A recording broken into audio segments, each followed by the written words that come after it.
कहता है वो बकर सहाबी है। भाई हम भी मानते हैं सहाबी है, और सब मुनाफिकीन भी सहाबी थे। सहाबी का मतलब है सिर्फ सोहबत, सिर्फ सोहबत, सिर्फ सोहबत, सिर्फ सोहबत। दो आदमी से एक जगह पे हो ना, वो एक दूसरे के साहिब होते हैं। इसका मतलब ये नहीं कि उनका अंदेशा भी है क्या, एक फिक्र भी है क्या, उनका दीन भी है क्या, वो दोनों मोमिन है, कोई जरूरी नहीं। या साहिब इस्सिजन अरबाब मुतफर्रिकून खैर अम अल्लाहुल वाहिदुल क़ह्हार। उस जेल में उसके दो साथी हैं, जेल में दो साथी हैं। ये लफ्ज साहिबा का माना मैं बता रहा हूँ कि लफ्ज साहिबा साहिब में कोई ईमान शर्त नहीं है। कोई आदमी किसी के साथ वतन मोमिन भी है, या आप एक इस्तिलाही माना लाते हैं ना। एक इस्तिलाही माना क्या है? इस्तिलाही माना ये है कि भाई साहिबा का, ये जो इनके मुहद्दिसीन के यहाँ जो मुसलमान हो, मोमिन हो, मुखलिस हो, ईमान लाए, पैगंबर को देख भी ले, तो वो क्या है? वो सहाबी। ये इस्तिलाह है कुरान मजीद उलमा के इस्तिलाह के तहत नाजिल नहीं हुई है, ये इस्तिलाहात बाद में कायम हुई हैं। ये अहादीस जो है उलमा के इस्तिलाह के महकूम नहीं है, ये इस्तिलाहात बाद में बने।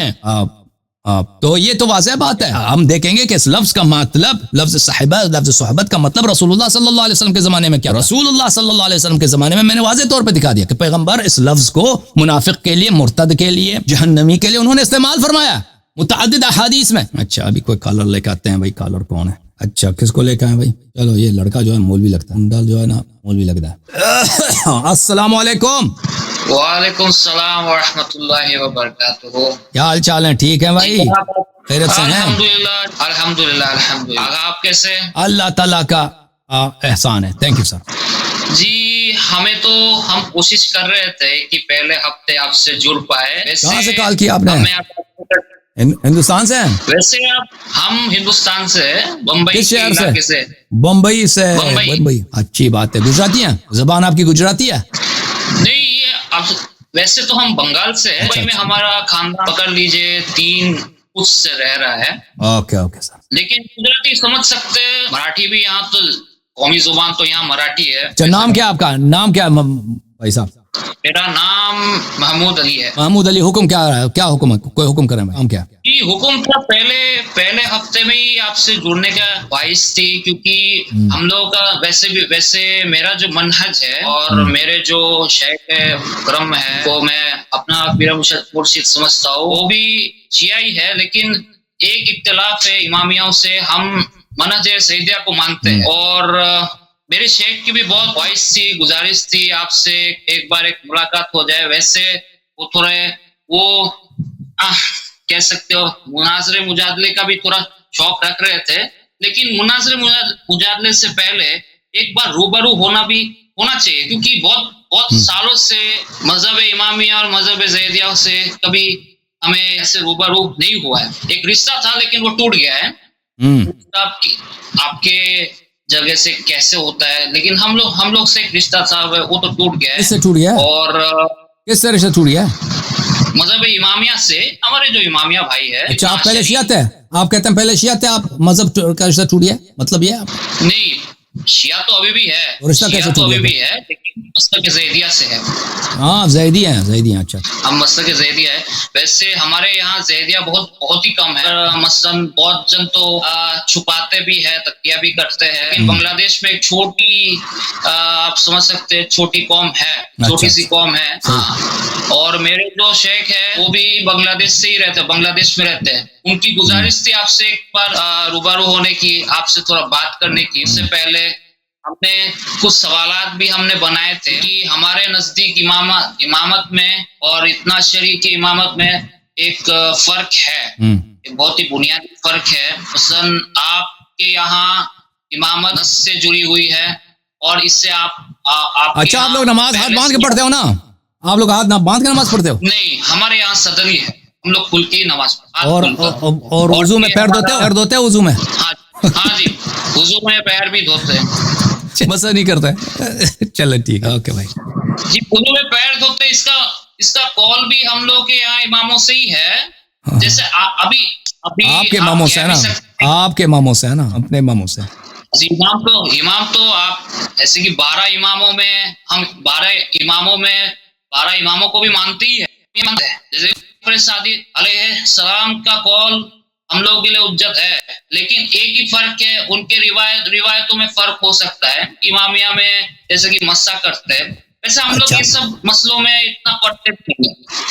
अच्छा, हमारे लिए कोई क्वेश्चन है भाई? कोई सवाल है हमारे लिए? कोई लायक खिदमत है?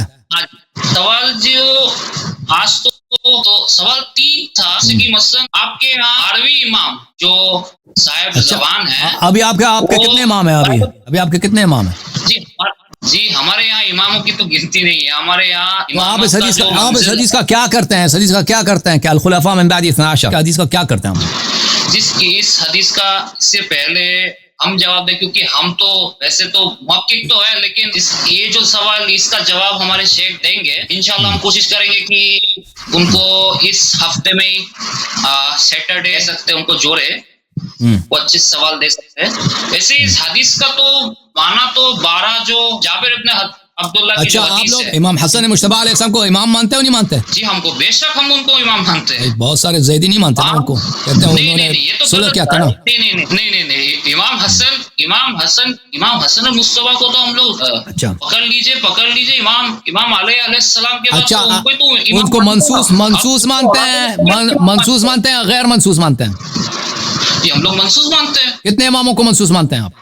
जी हमारे यहाँ एक उसूल है कि इमाम का गुजर नहीं होता, मतलब हर वक्त का एक इमाम रहता है, हर वक्त का। तो ठीक है ना, कितने इमाम तो ज्यादा है आपके, 50, 60, 70 है ना, उसमें से कितने मनसूस हैं? उसमें से पहली बात तो ये है कि हमारे यहाँ की 12 इमाम तक हम लोग सीमित नहीं रखते, 12 इमाम तक हम लोग रोकते नहीं है। हम सोचते हैं कि इमाम हसन और इमाम हुसैन सब औलाद जो इमाम हसन और इमाम हुसैन से निस्बत रखते हैं और उनमें कुछ खूबियां रहती है, अगर वो खूबियां आज के वक्त में किसी सादात को मिलती है और वो अपना इमामत का ऐलान करता है तो हम उनको इमाम मानते हैं। ठीक है, उनमें से कितने मनसूस है भाई? मनसूस कितने हैं भाई? उनसे मनसूस कितने हैं ना? सब तो मनसूस नहीं है ना? तो नहीं, चलो कोई हमारे लिए कोई सवाल है भाई? हाँ जी, सवाल तो यही है कि आपके यहाँ इमाम को बैयत देने का तरीका कैसे है? क्योंकि आपके यहाँ एक आप कह सकते हैं प्रॉब्लम आती है, वो है कि 12वीं इमाम गायबतुल कुबरा में, मतलब हाजरत नहीं है इस दुनिया में। और ज़ैदी का यही फर्क है कि हम लोग कहते हैं कि हर एक इमाम इस दुनिया में हाजिर होना चाहिए, उनका पता रहना चाहिए और उनके हाथ में बैत करना चाहिए। तो आपके नजर पे कि आप लोग कैसे आप उसको शिया कह सकते हैं कि आपका अगर इमाम नहीं तो बैअत जो है जी, बैअत का तरीक़ाकार यह है, इमाम अलैहिस्सलाम के साथ उसकी दुआ मौजूद है मफातिह में, कि उसकी बैअत की दुआ है कि जो इंसान दुआए अहद कहलाता है, हर रोज़ इंसान पढ़ने की वो इस्तेहबाब है और उसको इंसान पढ़ता है तो उससे बैअत हो जाए। उसमें ये अल्फाज है कि मैं इमाम अलैहिस्सलाम के साथ बैअत करता हूँ। तो बैअत का तरीक़ाकार ये है, और वो जब ज़ुहूर फरमाएंगे काबे के साथ होंगे, उस वक्त उनके साथ लोग जिब्राइल बैअत करेंगे, लोग बैअत करेंगे। Okay, thank you sir. आप अपने शेख साहब को लेकर आना, शेख साहब के साथ हमारी गुफ्तगू हो, ठीक है ना भाई? बिल्कुल। कोई और सवाल है मेरे दे? हाँ जी, और एक सवाल है कि जो हदीस है कि वक्त के इमाम को अगर बैत न दिए तो जहालत की मौत है। वक्त के इमाम को अगर पहचान न ले, अगर न पहचान न ले, अगर उनको नहीं जानते हो, इमाम को अगर पहचान मारिफत अगर न ले तो वो इंसान, हाँ आप तो कहते हैं मनसूस है नहीं, वो खुद जो ऐलान करता है वही इमाम बन जाता है ना। तो अगर खुद ऐलान करता है उससे वो उसकी क्या अहमियत है? जो खुद इमाम बन जाता है ना, जो खुद इमाम बन जाता है उसको पहचान न लो तो जाहिलियत की मौत मरता है। ये कोई बात हुई? वो जो अल्लाह की जानिब से हो ना, उसको ना पहचानो तो जाहिलियत की मौत मरती है। जो खुद बन जाता है भाई, खुद कहता है मैं इमाम हूं, आप कहते हैं चलो इमाम है, इससे तो कोई इमाम, इसको अगर ना पहचानो तो जाहिलियत की मौत मरता है इंसान नहीं। वो जो अल्लाह की जानिब से हो, ठीक है ना। लेकिन तो इससे कहेंगे तो 12 इमामों का तो भी इसका वैसे जान तो नहीं पाते कि 12 इमाम तो मुख्तलिफ हदीस है 12 के। अभी आप समझ लीजिए इमामियों के मस्दर में हो सकते हैं, लेकिन बाकी मस्दरों का जैसे कि ज़ैदिया को अगर क्यों नहीं मालूम होगा? 12 इमामों से तो हम लोग का भी निस्बत है, हम भी तो हमारे जो आप देखें जो ज़ैदिया का जो फ़िरक़े हैं, ज़ैदिया का जो तरीक़ाकार है फ़िक़्ह में, तो ये बिल्कुल हनफी है, वही जो अबू हनीफा का तरीक़ाकार है फ़िक़्ह में वही चलता है। अहादीस में भी अक्सर वो जो जमात मुखालिफिन का हदीस को मानते हैं, और इनके उलमा भी जो बुखारी मुस्लिम पे इनका काम चलता है। अक़ीदे में तो ये बिल्कुल मुअतज़िली है, यानी दुनिया में कहते हैं मुअतज़िला खत्म नहीं हुआ, ये ज़ैदिया सब मुअतज़िली है। अकीदे में। जहां तक इमामत का ताल्लुक है मेरे भाई इमामत का ताल्लुक है, तो आप लोगों के यहाँ इमामत के मसले में बड़ा इख्तिलाफ है। बाज़ ज़ैदी कहते हैं खुद अमीरुल मोमिनीन अली इब्न अबी तालिब अलैहिस्सलाम भी मंसूस नहीं है, उनकी खिलाफत अबू बकर उमर की खिलाफत को आप लोग सही मानते हो नहीं मानते? अबू बकर उमर की खिलाफत नहीं, हम सही नहीं मानते। बहुत सारे ज़ैदी उनकी खिलाफत को सही अक्सर अभी जो ज़ैदी है ना, अभी अक्सर जो ज़ैदी है दुनिया में अबू बकर उमर की खिलाफत को सही मानते हैं। अबू बकर उमर की खिलाफत को अक्सर ज़ैदी सही मानते हैं, उस्मान की खिलाफत को भी सही मानते हैं, ठीक है ना। वो अमीरुल मोमिनीन अलैहिस्सलाम की इमामत को सिर्फ बैअत की वजह से कि लोगों ने इस वजह से वो अक्सर कहते हैं वो खलीफा है ना, और इमाम वही है जो तलवार उठा के ऐलान इमामत करे, वो इमाम वही है बस। इनका हाँ ये तरीक़ेकार नस वस नहीं है। अच्छा हम शेख साहब को लेकर आए, शेख साहब ठीक है ना, शेख साहब को लेकर आए इंशाल्लाह अगले हफ्ते। ओके, बात होगी हमसे। थैंक यू सर, अल्लाह आपको जज़ाए खैर दे। Okay, thank you. Okay sir.